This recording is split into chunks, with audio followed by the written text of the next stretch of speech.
Grandpa is in trouble. My 5-year-old niece was a girl who sometimes said the strangest things. It was often a prediction about the future of the family.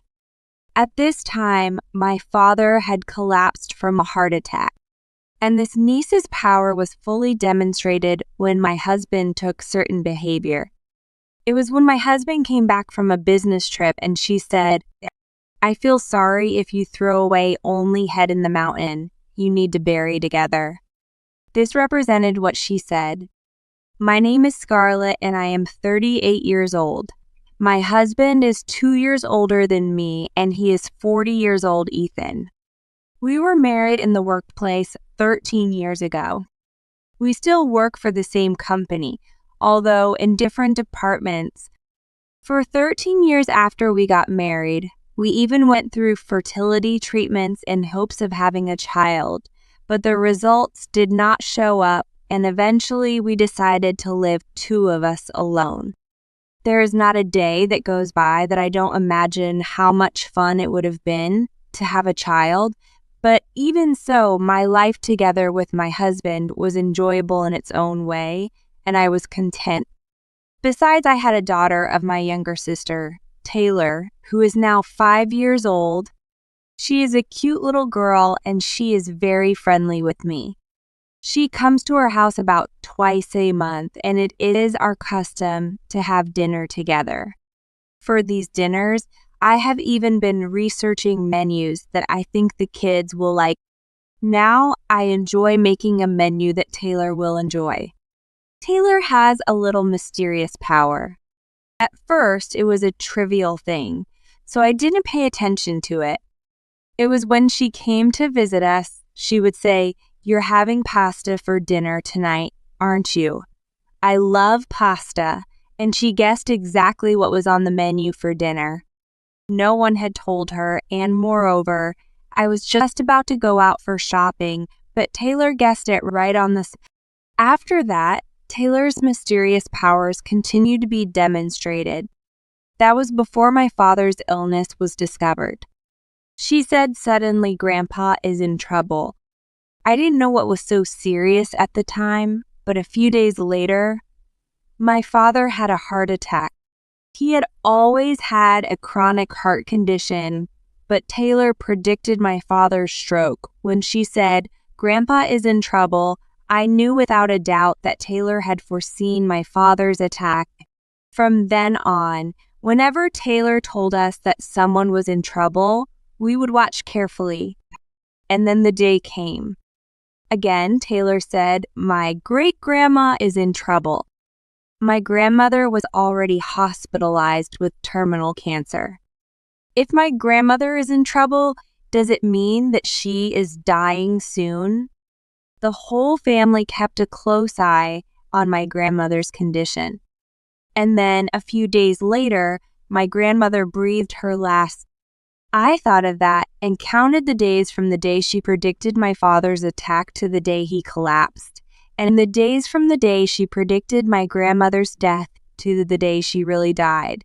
And it was exactly 4 days.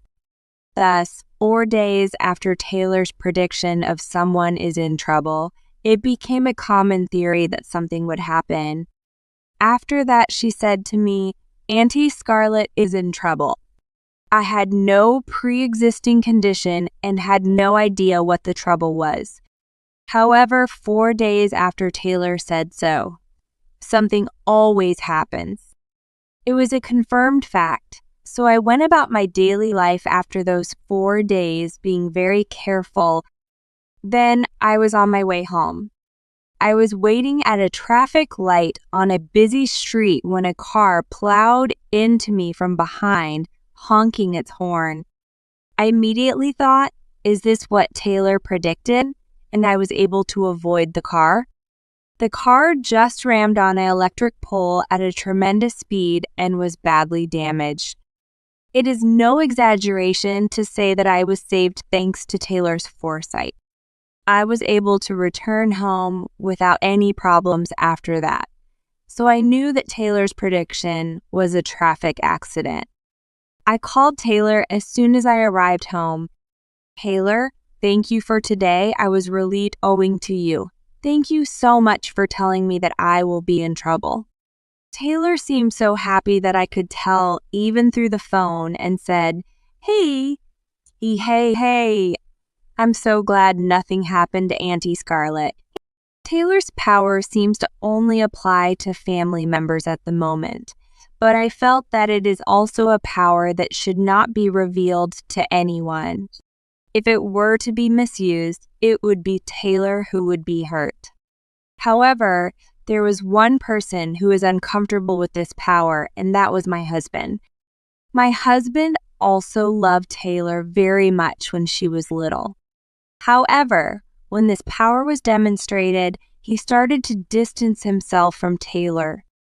I once asked my husband, "Do you already hate Taylor?" He replied, "Not exactly, but it's kind of creepy, isn't it? It's one thing to guess what you're going to have for dinner, but to guess what's going to kill you or what's going to make you sick. Don't ever tell anyone else that she has that kind of power." How could he say that about our lovely niece, that she is creepy? I don't think there is any need to hate Taylor in such a way, even though her power is something that applies only to our family. No matter how many times I told my husband not to give Taylor the cold shoulder, it didn't help, so I decided that he and Taylor should have as little contact as possible. Well, as I tried to avoid contact with Taylor, to my surprise, my husband began to avoid me as well. First, he started coming home late. When he came home, we hardly ever spoke, and the only thing he would say was, "You're getting ready for bath, aren't you?" Of course, when I tried to talk to him, he would say, "I'm tired from work, please be quiet," and would not speak at all. Even on holidays, he goes somewhere by himself.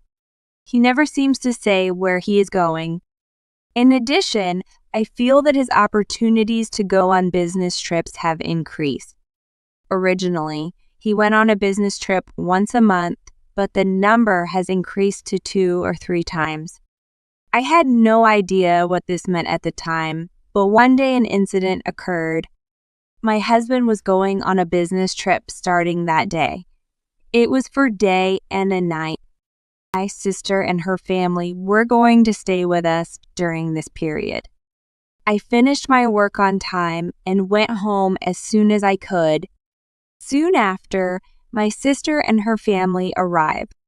"Hey everyone, welcome. I'm going to cook dinner now, so please wait here for a moment." Then Taylor said dinner tonight is hamburgers, right? With her usual mysterious power, she guessed it right on the spot. Yes, hamburgers. Will you help me? I was no longer surprised by her power and asked Taylor to help me.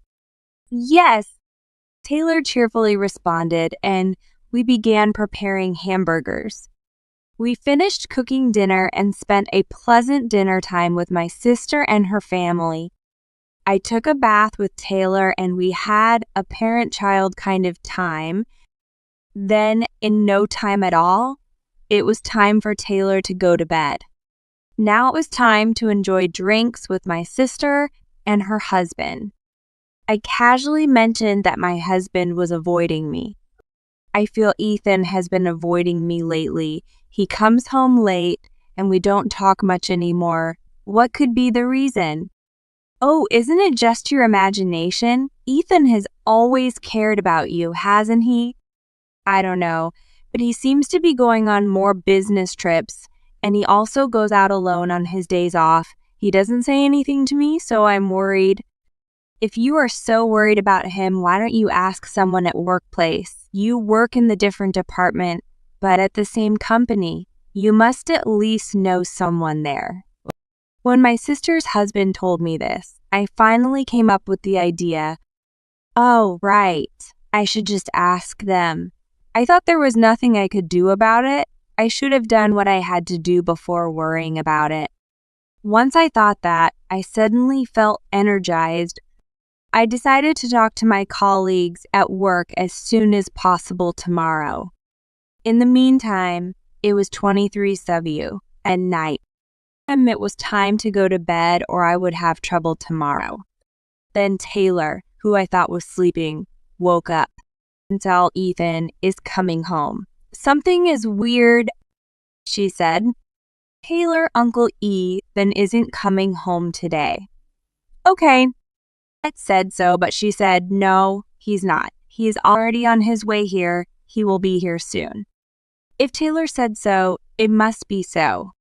But why would he come home at such a late time when he said he was on a business trip?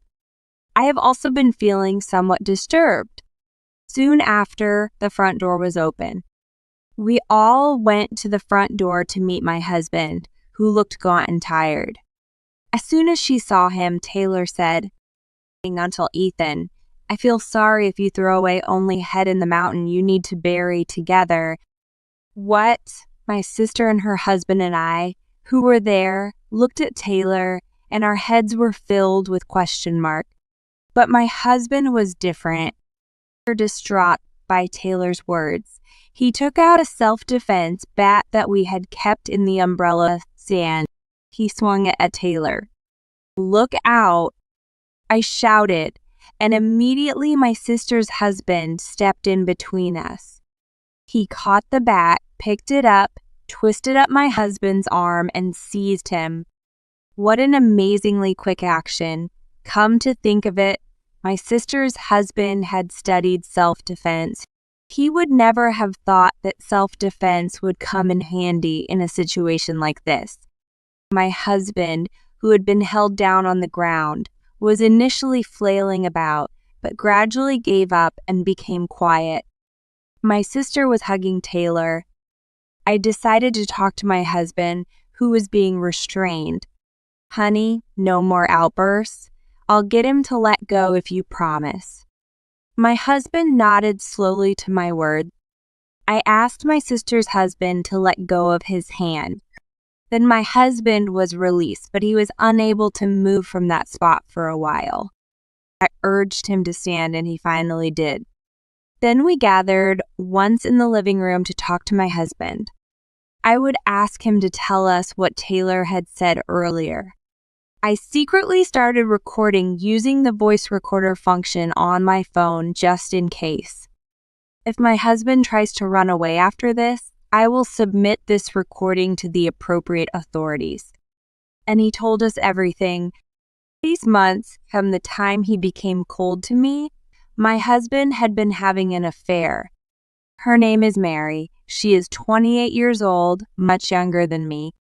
Half of his recent trips, which he claimed to be business trips, were cheating trips. Today, my husband went out with the intention of going on another affair trip. When they arrived at the hotel, they started fighting over a trivial matter. Then, the content of the conversation gradually changed to a request to leave me.